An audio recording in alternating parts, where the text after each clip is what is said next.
Welcome back to Mali season. It's the second episode in a series where we look at the final 3 homes Maria and I reviewed before we made our purchase decision. Today's home is a beautifully restored ancient theatre that's been converted into a private residence with a house and a standalone apartment. Last week we looked at a stunning villa just outside Assisi. The ever-present David Dolce leads us into this gorgeous home. Yes, the password to get in is I bought Prosecco, and we get to meet Consuelo. We came in through the front door. We're now in the atrium or the entry hall, and we're going to start by taking a quick look at the garage that also doubles as an entertainment area. Stepping into this room, we travel back to the 14th century when this was built. The attention to detail is nothing short of incredible. There are beautiful stone arch ceilings. The stone walls have been lovingly restored, and a lot of time and attention has gone into putting the terracotta tiling down so that this room can double as a rustic hall and as a garage. We come back into the atrium, and again you see the blend of the stone, the brick, and how masterfully this has been restored, and none of it has been compromised with the addition of modern heating. A quick glimpse of the stairs leading up and a last pan of these beautiful brick arches. We start walking up this 18th century stone staircase that again has been beautifully restored. So much attention into keeping some of the authentic character from the home. I wonder how many feet would have gone up and down these stairs to enjoy the theatre and community over the years. Little did we know at the time, but this was the small introduction to an incredible restoration. We turn left and go and see the showstopper. By now we're on the first floor. We've gone up the stairs and we're going to walk into the open living room, kitchen and dining room. Walking into this incredible living space took more than just a hot minute to process. With ceilings that are 16 foot high, this became a jaw-dropping experience. We quickly transition up the 3 steps from the living area and into the kitchen. It's just another marvelous space with 3 large windows providing gorgeous views and ample light. This is a custom kitchen, and you can see how the care and detail in the design blends so beautifully with the space. We pop into the pantry that was in the back right corner and take in what a testament it is to functional design. Lots of room to store appliances and things you're just not using, yet they stay close by and handy. Maria pans around the kitchen a last time. We see David enjoying the living area, and we think about cooking dinners and having family time together here. The ceiling and the roof is new. Throughout the house, you will catch glimpses of the vaulted ceilings. Maria pans across the living area and focuses on the fireplace. This fireplace is also a special design and has 5 vents. It uses wood only, however it is more than enough to heat the room. Consuelo moves to show us where the bathroom for the living area is. The tour pauses as David wants to get into an explanation of all the technical upgrades in the house. The house already has an alarm system that is functional and can be operated remotely. There is also an integrated smart home panel that would give you panel access to the security. You may want to set up anything from cameras to automatic blinds to setting up what they call a duothermic heating system, which could all be controlled through the smart home hub. With a better understanding of all the technical upgrades, Maria pans across the room a last time and then heads out to the window next to the fireplace, and we catch a glimpse of the inside of Piegaro. It is time to take a quick look at the guest bathroom, bathroom number 2, off the living area. We love the thought and care that has gone into this bathroom. So often these guest bathrooms can be barely larger than the toilet area. There is a huge shower, something I know Maria values whenever we're looking at homes, along with the toilet and a hand basin. The mirror is finished with a gorgeous frame, and the whole bathroom gets 2 big thumbs up for us. We're back in the living space. David is ready to take us further with this tour. We are going to go into the first sleeping area, which consists of 2 bedrooms. But before we do that, Consuela points out the stairs and talks about design, form, fit and functionality. Clearly, she's better equipped than I am to say it in a few words. We have exited the living room on the right. We are going to look at bedroom 1, bedroom 2 and bathroom 3. The guest bedroom is currently configured as a children's bedroom. We love the double size and look at it from a perspective of how would our family experience this when they come to visit us in Italy. There is also a beautiful window in the corner, and the room is large enough to accommodate 2 closets. Maria heads to the window. Again, this bedroom looks into the little town, and it is just beautiful to see these ancient buildings. The reverse pan gives us another idea of how large the room is and brings the second closet into view. We come out of this bedroom and turn right. There is a bedroom on the right, a bathroom on the left, and these closets. Consuela takes a moment to share the closets with us. Apparently, there is an option to open up one of the closets, and you can place a door here that would lead out to a set of stairs right beneath the church bell. We turn left and go into the bathroom that services the sleeping quarters. There are 2 hand basins, a beautiful framed mirror, a toilet, and a large bathtub. We love the consistency of the design, and we see this replicated across all the different bathrooms. We've come back out of the bathroom and we're heading right into the last bedroom in the sleeping area. There is already a walk-in closet built, and we think that this home is so move-in ready, at least for Maria and I. We catch a glimpse of the air conditioning up there, and we know that it'll be cool evenings on those hot summer Italian evenings.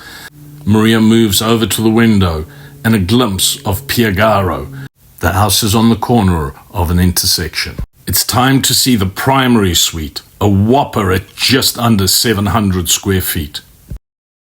Having gone up a few stairs, we arrive in the primary suite. And again, we just love the size and the space.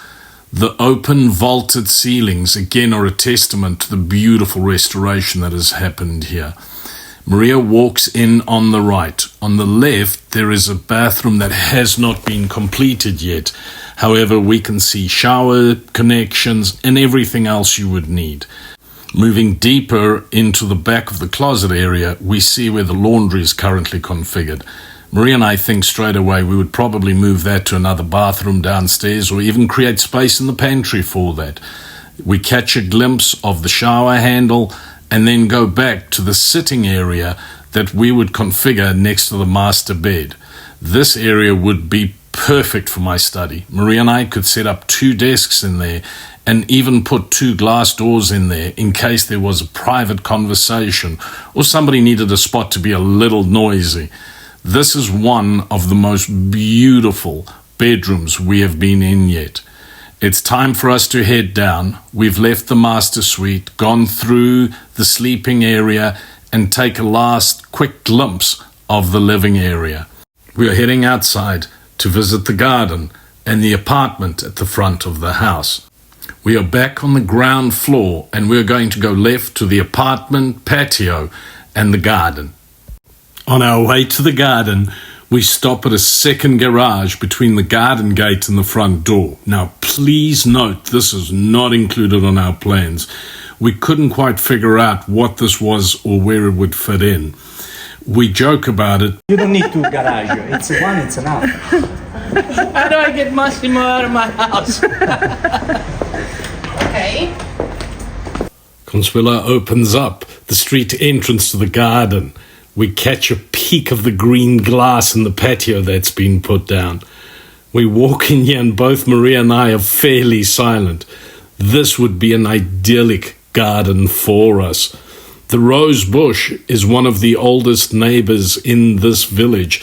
The rose bush was planted over 400 years ago, and there is a rumor that every white rose bush in Piegaro started from the roots of this very same one. You will notice a little bench in the wall with a see-through fence. It is rumored that the Marquis, which originally owned this property, would come out into the garden, sit on the little bench, and look out over all the lands that were his. Maria starts a very slow pan of the garden, and this is what you would actually experience if you were standing in the garden and just looking around. The walls are finished in a magnificent stone. There is a small road that runs just beneath the garden. While we were on the property, we did not hear much car noise at all. And as soon as you go up into the house, well, the windows are triple glazed, leaving little or no room at all for any ambient sound from the town or nearby cars. The little pergola that is set up here on the left would be ideal for outdoor dining and summer nights. It's time to go into the ground floor of the apartment. On the right is a concept of how Maria and I would finish this. To better understand the ground floor of this apartment, Consuela explains that the footprint is exactly the same as the dining room, which is off the living room 2 floors above us. Maria pans around slowly so you can see how beautifully the walls have been finished. I notice a yellow pipe. Consuela takes the time to explain that not only is there gas in the apartment, it's already been plumbed for water and for electricity. A little mountaineering takes us up to the first floor. The first floor is the sleeping quarters for this apartment, and again on the right there's a concept of how Maria and I would finish this. We came up that spiral staircase to access the first floor of the apartment. In some places it's still fairly original, in others it's beautifully done and finished. This would make magnificent sleeping quarters for whoever stayed in the apartment. Next, we go back outside so Maria can show you the large balcony access through the primary bedroom. This is truly a magnificent little apartment. We bid the apartment a fair adieu and head back to the garage or the Great Hall. Having walked back past the neighbour's garage, the front door, we enter the garage, the Great Hall, through the actual garage door. It's time for Consuela to show us what all is back here. You will see on the right ample storage area and room where wine is currently stored also. Consuela takes the cover off, revealing an indoor barbecue area. We look at the pizza oven, the barbecue area, the wine, and we realize we're probably just missing 30 or 40 people for an incredible party. Off to the left is the technical room, and I will spare you the details, but this has been done very, very well. There is a large pellet feeder going into a pellet stove, and the pellet stove produces more than enough heat to keep the whole house toasty during the winter. We move slightly right, and we see that there is a bathroom down here equipped with a shower and a toilet. This would be the guest bathroom for the Great Hall. Time to head back into the garage. It is time to finish our tour. We take a long, last, lingering look at the lovely ceilings, the arches, and the stone. Consuela rolls up the garage door, and this is a really great feature. Because the streets are always so narrow, it is hard to execute a perfect 90-degree turn right into your garage. We're standing on an intersection. This leaves you plenty of room to turn the car around, and depending on how you approach, you may be able just to drive in without a 52-point parking maneuver. The last part of the tour was a quick walk down to the piazza. David and I are walking back, and it's a wonderful chance to share with you what the house looks like from this angle. Well done, David. Another house to add to our dream home collection. It is going to be tough to pick a finalist. This home was our second finalist. Please join us the week after as we share the third and build up to a decision. Set out above are a summary of the features and highlights in this home. For a full list, please look at the description of this YouTube video. For a proximity to nearby services, the home is well located. The central location provides simple access to small towns in Umbria, Tuscany, and many of the major centres. And lastly, a big thank you to David Dolce. Thank you for helping us find our dream home in Italy. Here is a quick glimpse of our 7-night giveaway. Please like, comment, share, and subscribe.